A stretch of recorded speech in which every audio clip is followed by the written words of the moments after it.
இல்ல அதாவது இஸ்லாத்தை ஏற்றுக்கொள்ளக்கூடியவங்க அந்த இதை பிசி கேட்டகரியில வரமாட்டாங்கன்னு சொல்லி நீதிமன்றத்தை தீர்ப்பு வந்து ஏற்றுக்கொள்ள முடியாது. ஏன்னு சொன்னா இஸ்லாமா இருக்கக்கூடியவங்க, புதிதாக இஸ்லாத்தை ஏற்று வரக்கூடியவங்க, அவங்க அரசு வழங்கக்கூடிய கல்விகளையும் வேலை வாய்ப்புகளையும் அந்த இடஒதுக்கீடு பெறணும்னு சொன்னா அந்த பிசி கேட்டகரியில வந்தால் மட்டும் தான் இது பண்ண முடியும். அதுக்காக தான் தமிழக சட்டமன்றத்தில் கடந்த முறை மனிதநேய மக்கள் தலைவர் ஜவஹர்லால் அவர் வச்ச கோரிக்கையின் அடிப்படையில் முன்னாள் தமிழக முதலமைச்சர் மு க ஸ்டாலின் அவர்கள் அந்த சட்டத்திருத்த ஆணையத்தை தமிழ்நாடு சட்டசபையில் நிறைவேற்றினாங்க. அதன் பிறகு அதன் மூலியமா பயனடைந்த மக்கள் இன்னைக்கு ஏராளமா இருக்காங்க. இஸ்லாத்துக்கு வந்த மக்கள் அந்த பிசிஎம்மோட கேட்டகரியில வந்து பயனடைந்த மக்கள் ஏகப்பட்ட பேர் இருக்காங்க. ஆனா திடீரென்று இந்த தீர்ப்பு வந்து நீதிமன்றம் வந்து இது சம்பந்தமா யாரும் நீதிமன்றத்துக்கு போல, வழக்கு தொடுக்கல, முஸ்லீம்களும் நீதிமன்றத்துக்கு போல, மாற்று மதத்தினர் யாருமே போல அப்படின்ற இருக்கக்கூடிய சூழல்ல ஒரு நீதிபதி தானாக முன் வந்து இந்த வழக்குல, அதாவது வழக்குடைய நோக்கம் வந்து இந்த இடஒதுக்கீடு ரத்து பண்ற நோக்கமே கிடையாது. அப்படி இருக்கக்கூடிய சூழ்நிலையில நீதிபதி ஜி.ஆர். சுவாமிநாதன் வந்து ஒரு உள்நோக்கத்தோட இந்த ஒரு தீர்ப்பை வழங்கினது, இந்த அரசாணை ரத்து செஞ்சது ஏற்றுக்கொள்ளவே முடியாது. அதனால நம்ம ஜி.ஆர். சுவாமிநாதன் அவருடைய தீர்ப்பை வந்து நம்ம விமர்சிக்கிறோம்னு சொன்னா அவருடைய முந்தைய கால தீர்ப்புகள் அந்த அடிப்படையில இருந்திருக்கு. திருப்பரங்குன்ற விஷயத்துல ஆகட்டும், அந்த விஷயத்துல ஓப்பனாவே அவர் டிக்ளேர் பண்ணியே சொன்னார், இந்த விஷயத்துல வந்து சட்டத்தின் அடிப்படையில தீர்ப்பு வழங்கினா சனாதனத்தின் அடிப்படையில தான் தீர்ப்பு வழங்குறேன்னு சொல்லி நீதிபதி ஜி.ஆர். சுவாமிநாதனுடைய ஸ்டேட்மெண்ட்டை நம்ம பார்க்கிறோம். அதனால இந்த தீர்ப்பையுமே நம்ம வந்து ஏற்றுக்கொள்ள முடியாதுல, இந்த தீர்ப்புல உள்நோக்கம் இருக்குன்றதை நம்ம இலகுவா நம்ம புரிஞ்சிக்கக்கூடிய சூழல்ல இருக்கும். அதனால அந்த தீர்ப்பை வந்து ஏற்றுக்கொள்ள முடியாது. தமிழக அரசு அது உடனடியாக மேல்முறையீடு பண்ணும். உடனடியாக சட்ட திருத்தங்களுக்கு அந்த தமிழக அரசுடைய முன்னாள் ஆணையத்தை, அந்த தமிழக அரசுல போட்ட அந்த ஆணையத்தை பாதுகாக்கும். தாவேக அரசு இந்த வழக்கை வந்து ரொம்ப சீரியஸா எடுக்கணும். அவங்க வந்து ரொம்ப அலட்சியமாக செயல்பட்டிருக்கிறாங்க இந்த வழக்கை பொறுத்தவரை. அப்படிதான் நாங்க வந்து கருத முடிகின்றது. அதனால அவங்க வந்து எங்களுடைய மாமகவுடைய தலைவர் பேராசிரியர் ஜவஹர் குறிப்பிட்டது போல ஒரு அரசாணையில் சில குறிப்பிட்ட திருத்தங்களை கொண்டு வந்தால் மீண்டும் இதை வந்து இந்த அரசாணையை வந்து செயல்பாட்டுக்கு கொண்டு வர முடியும் என்ற கோரிக்கையை வந்து எங்களுடைய தலைவர் வைத்திருக்கின்றார். அதன் அடிப்படையில தாவேக அரசு பிற்படுத்தப்பட்ட சமூக மக்களுக்கான இந்த உரிமையை வந்து மீண்டும் நிலைநாட்ட வேண்டும். இப்போ அந்த வழக்கை வந்து போட்டவருடைய பிரச்சனை என்னன்னா, அவருடைய குழந்தைகளுக்கு இங்கே வந்து அந்த எந்த சமூகத்தை சார்ந்தவர்ங்கிற சான்றிதழ் பெறப்போகும்போது தான் அந்த தாசில்தார் தர முடியாதுங்கன்னு சொல்றாரு. அப்போ அவர் நீதிமன்றத்தை நாடுறாரு. நீதிமன்றம் என்ன சொல்லியிருக்கணும், இப்போ நீங்க வந்து ஏற்றுக்கொண்டதுனால உங்களுக்கு தர முடியும், தர முடியாது. இதுதான் அவருடைய பிரேயர். அதுவாக தான் இருந்த நேரத்துல மொத்த அரசாணையும் ரத்து செய்யறதுன்னு, இனிமேல் ஏற்றால் உங்களுக்கு எந்த சலுகையும் கிடைக்காது என்பதை மக்களுக்கு அது ஒரு தீர்ப்பின் மூலமாக அச்சுறுத்துவதாக நான் கருதுகிறேன்.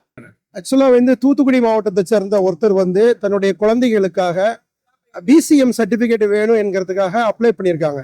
அந்த அப்ளை வந்து அங்க இருக்கிற தாசில்தார் வட்டாட்சியர் வந்து அது கொடுக்க முடியாது அப்படின்னு சொல்லியிருக்காங்க. இந்த விஷயம் 2022 நடந்தது. அது வந்து கோர்ட்டுக்கு போயிருக்கு. கோர்ட்டுக்கு போயிருக்கும் போது அது போயிட்டு ஹைகோர்ட்டுடைய மதுரை பிரான்ச்சுக்கு போயிருக்கும் போது அங்க வந்து அந்த கேஸ் வரும்போது நீதியரசர் சுவாமிநாதன் சொல்றாரு, இவங்க கிளைம் பண்றது வந்து கூடாது அப்படின்றாங்க. அது வந்து நீங்க வந்து இஸ்லாமியர்களா இருக்கிற பிசிஎம் வந்து கூடாது என்று சொன்னு அதோட விட்டா பரவாயில்ல. ஆனா அது ஒருபடி மேல போய் அவர் என்ன சொல்றாருன்னா, கவர்மெண்டுடைய ஜீவோவே வந்து ரத்து பண்றாங்க.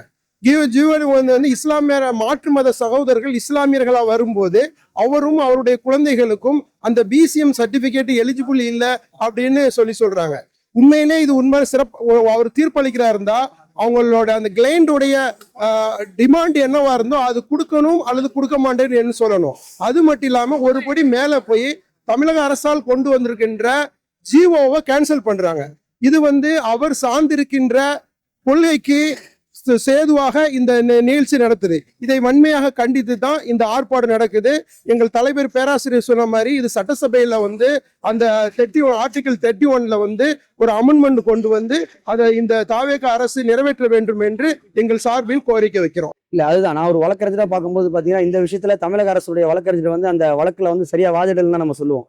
ஏன்னா இந்த வழக்குடைய சீரியஸ்னஸ் தெரியும், எவ்வளவு ஒரு சென்சிட்டிவான கேஸ்ன்றது தெரியும்.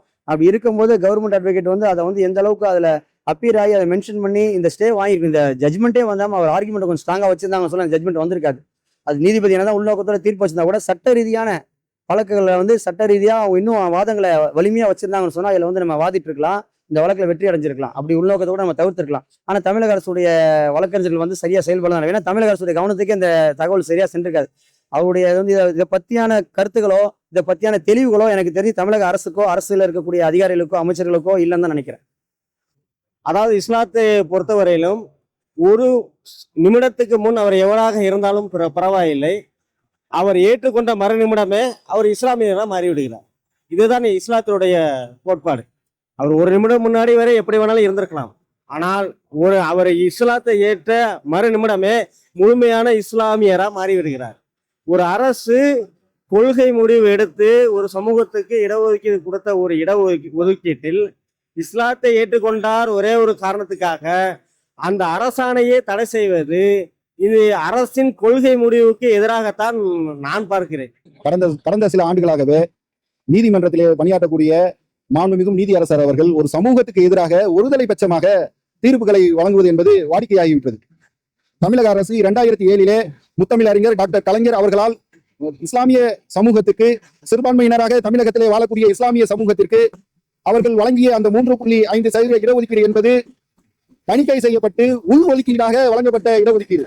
அந்த இடஒதுக்கீடு யாரெல்லாம் இஸ்லாமிய சமூகத்தை சார்ந்து வாழ்கின்றார்களோ அத்துணை பிரிவினர்களுக்கும் அந்த இடஒதுக்கீடு பொருந்தும் என்று பல்வேறு தீர்ப்புகளும் நீதிபதிகளுடைய உத்தரவுகளும் இருக்கும் பொழுது ஒரு சுயநலத்திற்காக அவர் ஏற்கக்கூடிய சனாதன சித்தாந்தங்களை இந்த மண்ணிலே அவர் நிலைநிறுத்துவதற்காக தொடர்ந்து திருப்பரங்குன்றமாகட்டும் இன்னும் பல்வேறு விஷயங்களில் GR சாமிநாதன் என்கின்ற அந்த நீதியரசர் ஒருதலை பட்சமாக தொடர்ந்து தீர்ப்புகளை வழங்கிக் கொண்டிருக்கிறார். வன்மையாக கண்டிக்கத்தக்கது. இந்த தீர்ப்பு என்பது இஸ்லாமிய சமூகத்திற்கு எதிரான தீர்ப்பு. இஸ்லாமியர்களுடைய இடஒதுக்கீடை கேலி கூத்தாக்குகின்ற இந்த தீர்ப்பை தமிழக அரசு உடனடியாக அந்த தீர்ப்புக்கு எதிராக உச்சநீதிமன்றத்திலே மனு தாக்கல் செய்ய வேண்டும், மேல்முறையீடு செய்ய வேண்டும் என்பதை தெரிவித்துக் கொள்கிறோம்.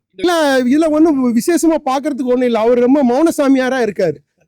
அதாவது இது அன்னைக்கு டேட்ல அந்த கோர்ட் வந்திருக்கிறதுல பப்ளிக் ப்ராசிக்யூட்டர் அந்த கோர்ட்டுக்கு போய் அட்லீஸ்ட் குறைஞ்சபட்சம் அதை டிஃபெண்ட் பண்ணி இருந்தா கூட போதும். ஆனா இவங்களுக்கு இன்னைக்கு டேட்ல வந்து கோர்ட்ல ஹைகோர்ட்லயும் சரியும் ஹைகோர்ட்டு கிளையிலையும் சரி எந்த விதமான கேஸ் வருங்கிறது டேட்டா அவங்களுக்கு போகுதா, இல்ல வந்து செக்ரட்டரி சொல்றாங்களா, இல்ல அதனுடைய கொள்கை என்ன அப்படிங்கறது இவங்களுக்கு இது இல்லை.